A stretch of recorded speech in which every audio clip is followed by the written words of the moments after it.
Olá, pessoal. Mais um encontro para a gente falar da produção de vinhos. Finalizar, então, a vinificação em tinto.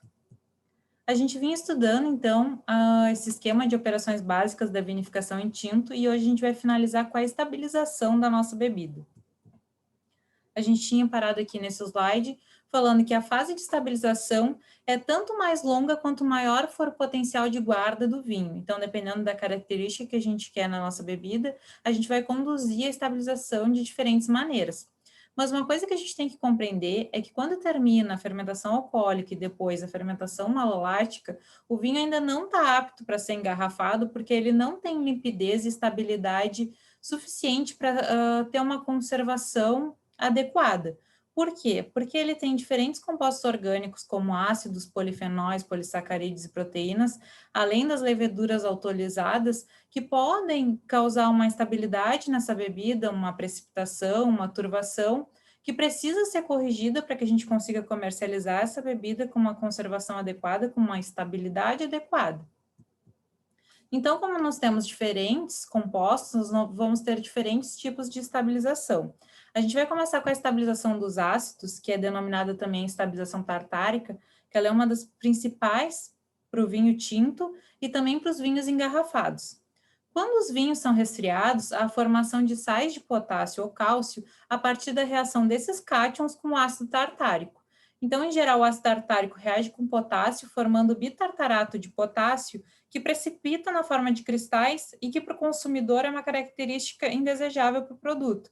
Aqui a gente tem o exemplo de uma rolha com alguns cristais desse bitartarato de potássio, que o consumidor normalmente acha que é algum tipo de açúcar residual do vinho, acha que é uma característica indesejável da bebida. Então, a gente tem que fazer essa estabilização para evitar que isso ocorra de maneira demasiada. A estabilização tartárica ela pode ser realizada de diferentes maneiras, por métodos extrativos ou por aditivos. Os métodos extrativos pode ser a estabilização por frio ou por eletrodiálise, que é um método um pouco mais caro, e a estabilização por aditivo em pequenas cantinas, que utiliza 10 gramas por litro de ácido metatartárico. Mas, geralmente, é empregado o uso de frio artificial, que provoca a precipitação dos sais sob a forma de placas cristalinas que aderem à superfície interna dos tanques de estabilização. Então, aqui nessa foto a gente consegue ver o que foi retirado do tanque depois da estabilização tartárica. A temperatura de congelamento de soluções hidroalcoólicas já é situada abaixo de zero, mas a escolha dessa temperatura de menos 5 graus Celsius corresponde à metade da graduação alcoólica. Então, essa temperatura de menos 5 graus Celsius é utilizada durante mais ou menos 3 semanas para fazer essa estabilização tartárica por frio, reduzindo a acidez fixa da nossa bebida. O resfriamento é efetuado utilizando-se o próprio sistema de resfriamento existente na vinícola, para a regulagem da temperatura de fermentação. Então, a gente pode utilizar câmeras centrais frigoríficas, sistemas de frio tubular ou de placas. Isso vai depender do tamanho da nossa cantina, da nossa vinícola, e também do quanto de bebida a gente está fermentando. O que é fundamental que a gente tenha em vista é que quanto mais rápida é a refrigeração, mais eficiente é essa precipitação, então, destes sais. E, então, algumas grandes cantinas hoje em dia já usam equipamentos especiais, como ultra refrigerantes, que utilizam, então, a expansão direta de amônia para refrigerar isso de uma maneira bem mais rápida e conseguir essa precipitação eficiente do bitartarato de potássio. A estabilização dos sais evita, então, que os cristais se formem na garrafa e aí evita, então, um problema com o consumidor de achar que o vinho está com algum defeito. Depois, então, a gente tem a estabilização polifenólica, que os polifenóis são compostos orgânicos altamente solúveis em meio hidroalcoólico como o vinho, e durante a maceração, altos teores desses compostos são extraídos da uva para a nossa bebida. Então, no vinho, tem uma multiplicidade de estruturas polifenólicas ionizáveis, com cargas positivas e negativas. Um exemplo dessas estruturas é o resveratrol que eu trouxe aqui na imagem. O que acontece? Em função de serem altamente reativos, participam de uma série de reações de oxidação entre si ou com outros compostos do vinho, e por isso que na enologia utiliza-se a técnica, então, de adição de proteínas com alto poder de coagulação, técnica denominada, então, colagem, para que essas proteínas reajam com os polifenóis, precipitando-os. A colagem, então, ela é realizada após, tipo, no início da estabilização, algumas semanas após a fermentação malolática. Os agentes de estabilização polifenólica tradicionalmente utilizados são preparados comerciais à base de gelatina em pó, caseína, cola de peixe ou clara de ovo. Como a gente falou, essas proteínas têm alto poder de coagulação, mas diferentes proteínas podem ser empregadas, então vai ser feito um ensaio de colagem, que nem eu botei aqui a imagem, para a gente ver qual a proteína melhor empregada para o vinho que a gente está produzindo. Essa prática da colagem, ela ajuda a reduzir o amargor, a astringência e a tanicidade geral do vinho. Em relação à estabilidade proteica, vinhos tintos recém-elaborados apresentam altos teores de compostos nitrogenados, que estão relacionados, então, à multiplicação das leveduras.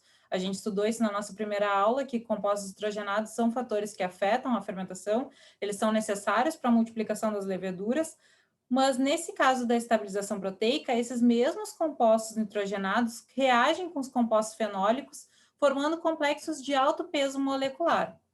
Esses complexos de alto peso molecular, eles precipitam. No caso da clarificação com argila, bentonite, que é muito utilizada na vinificação em branco, que nem vocês devem ter visto com a professora Márcia, essa clarificação, estabilização, compreende a precipitação de boa parte das proteínas e prevenção da turvação por cobre e ferro. Mas nos vinhos tintos, esse uso é limitado, porque essa argila, o bentonite, ele tem alta capacidade de absorção da matéria corante. E no vinho a gente quer que ele tenha essa cor mais intensificada, geralmente a gente atribui essa cor violácea intensa ao vinho tinto, então a gente não quer que seja removida essa matéria corante. Em relação à estabilização microbiológica, a uva ela já apresenta uma carga microbiana, né? Quando ela vem do vinhedo, que nem a gente falou, já tem leveduras, já tem bactérias, mas durante a vinificação ocorre um controle natural, então, dessa carga microbiana no nosso produto que a gente está elaborando a partir dessa uva. Porém, se ocorrer alguma alteração de ordem microbiológica, geralmente relacionada ao desenvolvimento de alguma levedura deteriorante ou bactérias acéticas, aí pode ocorrer interferências relacionadas à estabilização microbiológica e clarificação do nosso produto. Mas, em geral, em relação à estabilização microbiológica, ocorre uma autólise da levedura, que libera no vinho grandes quantidades de peptídeos, aminoácidos e outros compostos nitrogenados. Então, ao fim da fermentação alcoólica, quando cessa o conteúdo de açúcar e é produzido o etanol, essas leveduras morrem, que é o que a gente chama de autólise, e então libera esses compostos nitrogenados, peptídeos e aminoácidos. Depois que essas leveduras sofrem autólise, as bactérias láticas, que nem a gente falou, elas se proliferam rapidamente para realização da fermentação malolática. E também bactérias acéticas, que nem a gente falou da questão das remontagens, para não haver essa proliferação no chapéu, o avinagramento do vinho, as bactérias acéticas, elas são inibidas pelo conteúdo residual de anidrido esforoso no meio. Quando a gente termina a fermentação malolática, a gente faz outra correção com esse anidrido esforoso. Aí a gente bloqueia o crescimento de qualquer micro-organismo. Então, o que eu quero dizer, em vinho, na vinificação em tinto normal, quando a gente não tem nenhum problema, que nem a gente falou ali de leveduras deteriorantes ou da proliferação de alguma de bactéria deteriorante, não é necessário nenhuma estabilização microbiológica a mais. A estabilização microbiológica é seguir o passo a passo correto da fermentação alcoólica, da fermentação malolática, da correção de anidrido esforoso, que aí a gente já vai conseguir impedir que tenha algum tipo de problema relacionado com essa parte microbiológica.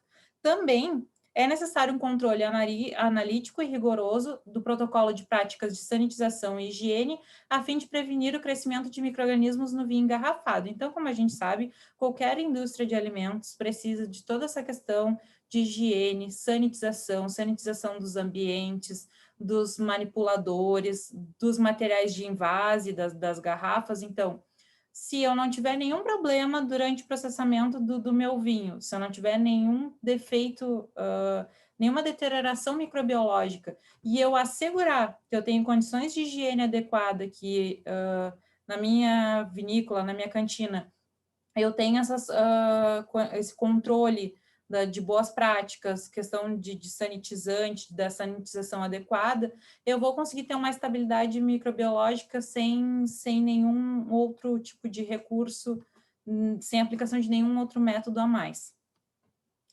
Mas então, quando que acaba a estabilização? Quando o vinho, que nem eu falei lá no início, quando eu estava falando da questão do ácido tartárico e dos polifenóis.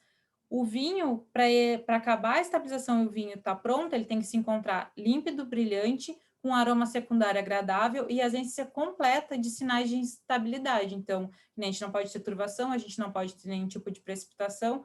Aí acaba a finalização e o vinho está pronto, então, para seguir ou para os cortes ou para o engarrafamento e envelhecimento.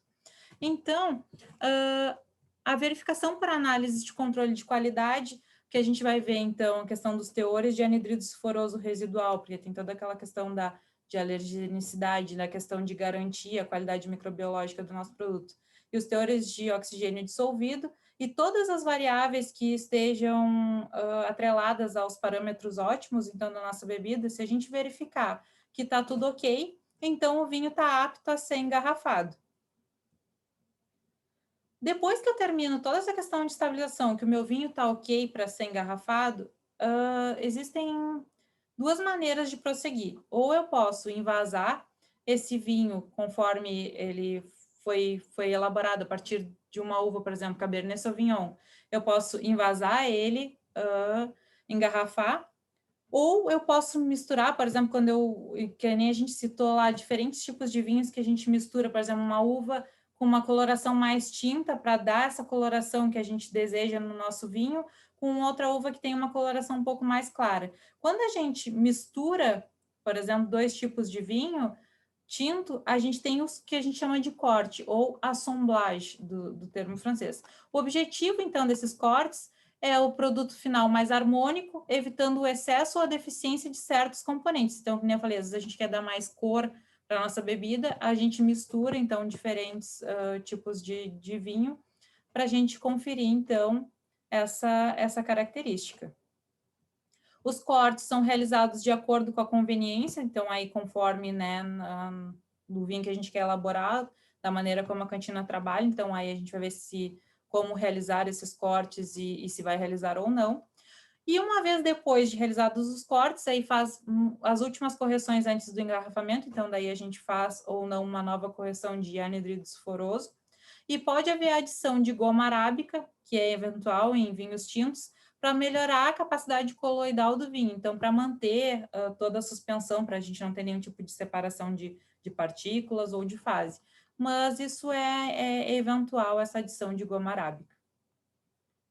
Então, pessoal, aqui a gente finalizou esse conteúdo relacionado à vinificação em tinto. Agora, na próxima semana, vocês vão ter uma palestra com o professor Ferri, que vai abordar toda essa questão do engarrafamento e das técnicas de envelhecimento com vocês. E a gente se encontra daqui a 2 semanas, então, para falar sobre a composição dos vinhos. Então, muito obrigada pela atenção de vocês e até mais.